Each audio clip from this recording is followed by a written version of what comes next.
സന്തോഷപൂർവ്വം സ്വാഗതം ചെയ്യുകയാണ്. കേരളത്തിലെ ജനങ്ങൾ വളരെ പ്രതീക്ഷയോടെയാണ് വൻ ഭൂരിപക്ഷം നൽകി UDF അധികാരത്തിലേക്ക് എത്തിച്ചിരിക്കുന്നത്. 102 അംഗ ഭൂരിപക്ഷം എന്ന് പറയുന്നത് സമകാലിക ചരിത്രത്തിൽ ഇല്ലാത്തതായിരുന്നു. അപ്പോൾ ആ ജനങ്ങളുടെ പ്രതീക്ഷകൾക്കനുസരിച്ച് ഒരു സർക്കാർ കേരളത്തിലുണ്ടാകും, UDF സർക്കാർ. ആ സർക്കാർ നയിക്കുന്ന മുഖ്യമന്ത്രിക്കും ഗവൺമെൻറ്റിനും മുന്നോട്ടുള്ള പ്രവർത്തനങ്ങൾക്ക് എല്ലാവിധ പിന്തുണയും വാഗ്ദാനം ചെയ്യുന്നു. മുഖ്യമന്ത്രിയായി പാർട്ടി ഹൈക്കമാൻഡ് നെ അങ്ങേയറ്റം ഹൃദയം തുറന്ന് അഭിനന്ദിക്കാൻ ഈ സന്ദർഭം ഞാൻ ആഗ്രഹിക്കുന്നു. അദ്ദേഹത്തിന് എല്ലാവിധ പിന്തുണയും വാഗ്ദാനം ചെയ്യുന്നു. അത്തരം കാര്യങ്ങൾക്കൊന്നും ഇനി പ്രസക്തിയില്ല. ഞാൻ നിങ്ങളോട് ആദ്യമേ പറയുന്ന ഒരു കാര്യമുണ്ട്. നിങ്ങൾ ഡൽഹിയിലെ പത്രക്കാർ നിങ്ങളിവിടെ വന്ന് ചോദിച്ചപ്പോഴൊക്കെ ഹൈക്കമാൻഡ് തീരുമാനിക്കും. തീരുമാനം എന്തായാലും പാർട്ടി പ്രവർത്തകനിൽ അത് ശിരസാ വഹിക്കും. ഇതല്ലേ ഞാൻ പറഞ്ഞിട്ടുള്ളൂ. ഇതാണ് എന്റെ ഇപ്പോഴത്തെ ഹൈക്കമാൻഡ് ഇന്ന് തീരുമാനിച്ചു. ആ തീരുമാനം നടപ്പിലാക്കേണ്ടതിന്റെ ഉത്തരവാദിത്വത്തിന്റെ ഭാഗമായിട്ട് നിൽക്കാനാണ്. പിന്നെന്താ സംശയം?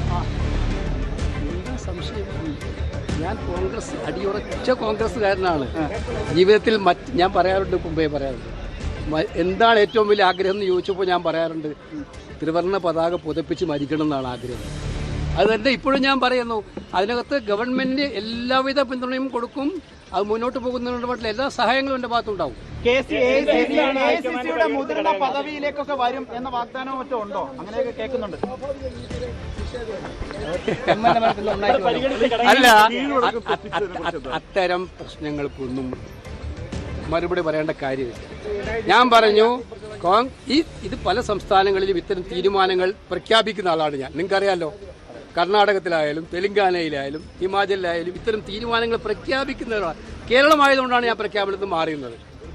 അപ്പോൾ ആ പ്രഖ്യാപനത്തെ പൂർണ്ണമായിട്ടും അംഗീകരിക്കുക എന്നുള്ളതാണ് ഒരു കോൺഗ്രസ് പ്രവർത്തക എന്ന നിലയിൽ ഏറ്റവും ഇഷ്ടപ്പെടുന്നത്.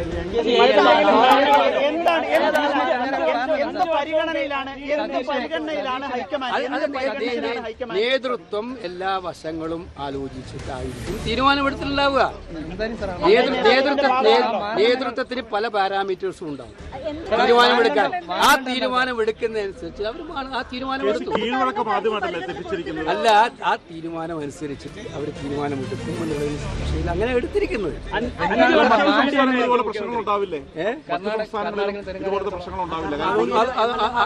അതൊന്നും ഉണ്ടാകാൻ പോണില്ല. കോൺഗ്രസിനെ അങ്ങനെ ഒരു പ്രശ്നം ഉണ്ടാക്കാൻ ആർക്കും പറ്റൂല്ല.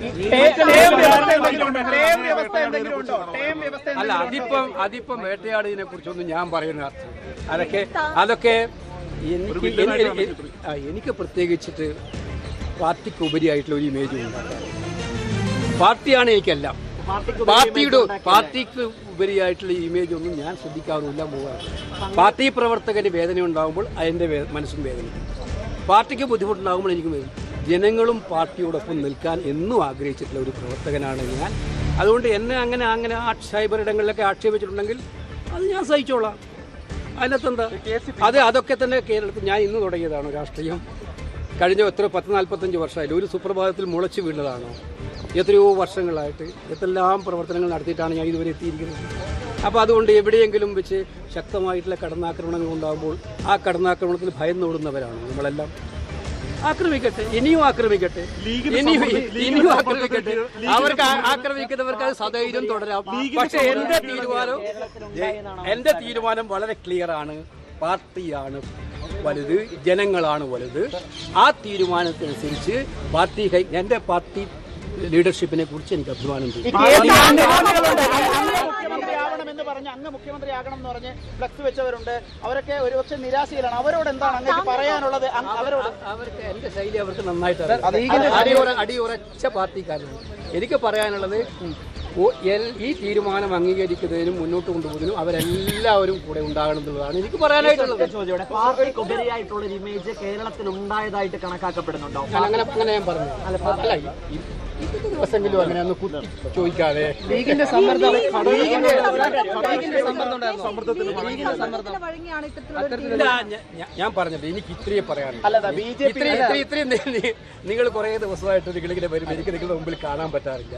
അതിന്റെ പ്രയാസമുണ്ട്. അതുകൊണ്ട് ഇന്ന് ഇത് കണ്ടിട്ട് ചോദിക്കുന്നത് ഇപ്പൊ BJP ഒക്കെ ആക്ഷേപം ഉന്നയിക്കുന്നു ഈ ലീഗിന്റെ സമ്മർദ്ദം എന്തുകൊണ്ട് വന്നു, അങ്ങനെ സമ്മർദ്ദത്തിന് പറ്റപ്പെട്ടോ? BJPയുടെ ആക്ഷേപമൊക്കെ വെറുതെ വൃഥാവിലുള്ള ആക്ഷേപം. BJPയുടെ ആക്ഷേപത്തിന് ഞാൻ മറുപടി പറയുന്നത് അവരെല്ലാ കാലത്തും കോൺഗ്രസിനെ ആക്ഷേപിക്കുന്ന ജോലിയിലേ അവർക്കുള്ളൂ. അവർക്ക് വേറെ എന്താ ആക്ഷേപമുണ്ട്? അല്ല, ഞാൻ പറഞ്ഞല്ലോ ഇതിനകത്ത് ഈ കാര്യത്തിൽ കൃത്യമായിട്ടുള്ള UDFന്റെ ലീഡർഷിപ്പിന്റെ അല്ല കോൺഗ്രസ് ലീഡർഷിപ്പിന്റെ തീരുമാനമാണ്. പിന്നെ നല്ല ചോദ്യം.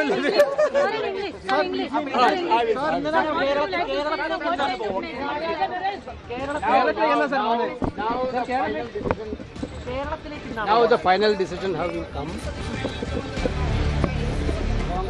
High Command decided. ഇപ്പോൾ വാർത്താ സമ്മേളനത്തിന് ശേഷം AICC ആസ്ഥാനത്ത് തന്നെയാണ് ഇപ്പോൾ കൂടുതൽ വാർത്തകൾക്ക് News 18 Keralam YouTube channel subscribe ചെയ്യുക.